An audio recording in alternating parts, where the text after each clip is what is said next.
The search for the Malaysian airliner is in its 57th day, and China has said it will put all efforts into the underwater hunt as it enters a new phase.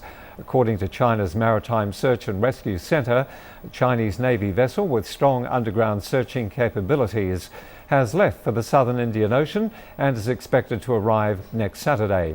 But the centre said the search will face many complicated situations there.